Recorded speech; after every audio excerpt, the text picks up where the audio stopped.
The alien monsters had just landed on a quiet, dead moon. They were strong, fearless, and armed.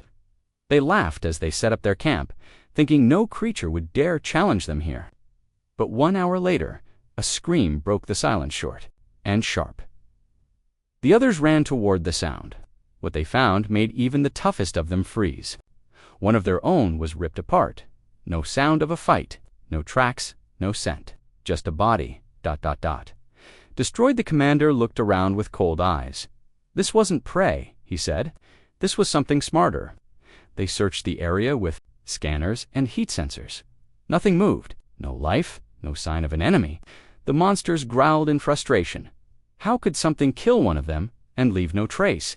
They blamed the wind, the rocks, maybe even each other. But deep down, fear began to grow. Then it happened again, a scream, this time louder, closer. When they reached the spot, there was no body, only bloodlots of it, and the dead warrior's weapon snapped clean in two. "This isn't a rival," whispered one. The commander clenched his fists. "No, this is a hunter." The monsters set traps, laser wires, shock mines, motion sensors. Nothing could enter without being seen. They took turns keeping watch, weapons ready. But when morning came, one of the traps had been triggered. Inside it, nothing. No body, no blood, just a piece of shredded monster armor, still dripping. The rest of the traps were untouched, silent to silent. One monster said, "Maybe. It was a shadow beast." But the commander shook his head. "No beast does this." He looked at the torn armor. "Something is playing with us." And far away, a pair of human eyes watched and smiled that night as the monsters sat in silence. Their gums crackled to life. At first, just static. Then something else. A voice. Soft, cold, human.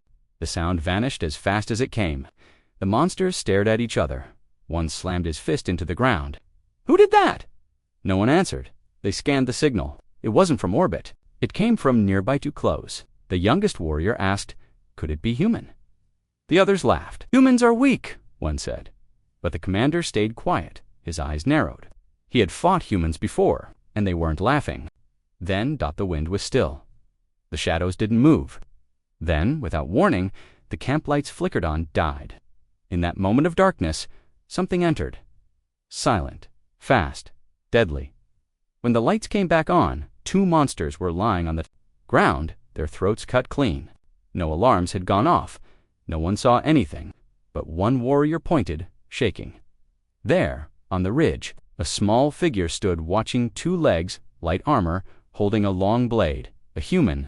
They raised their weapons slowly, then vanished into the dark. The monsters stood frozen. Just one. One whispered, but the fear had already begun.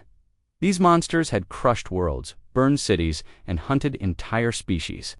But now they hid behind rocks and shadows, afraid of one human. No one slept. They waited, weapons shaking in their hands.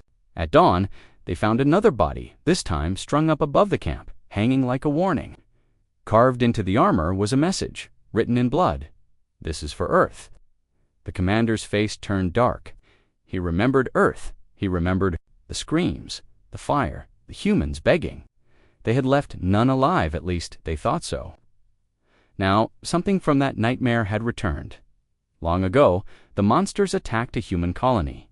It was small, peaceful, unarmed, they called it. A cleansing. Homes were burned, families slaughtered. No one was meant to survive, but they were wrong. One did, a child, hidden under rubble, forgotten.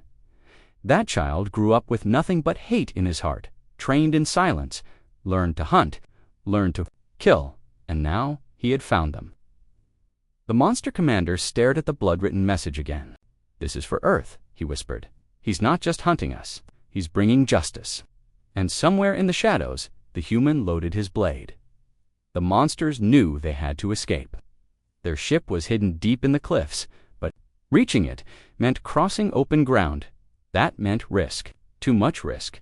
Still, they moved, one by one. And one by one, they vanished. A scream, silence. Then another. Blood marked the path. Now only 3 were left. They set fire to the forest behind them, hoping to trap the hunter or force him out. But the flames only made it worse. From the smoke, a figure walked calm, slow, unburned. The human. The commander stepped back. "He's not chasing us," he said. "He's leading us." Only the monster commander remained. His second in command was gone, dragged into the smoke. His strongest warrior lay broken near the ship. The human had killed them all, one by one, without mercy, without rest. Now the commander stood alone, blade in hand, armor cracked. He called for backup. No answer. He raised his gun, shaking. Then the human stepped from the shadows. No armor, just a blade, and cold, furious eyes.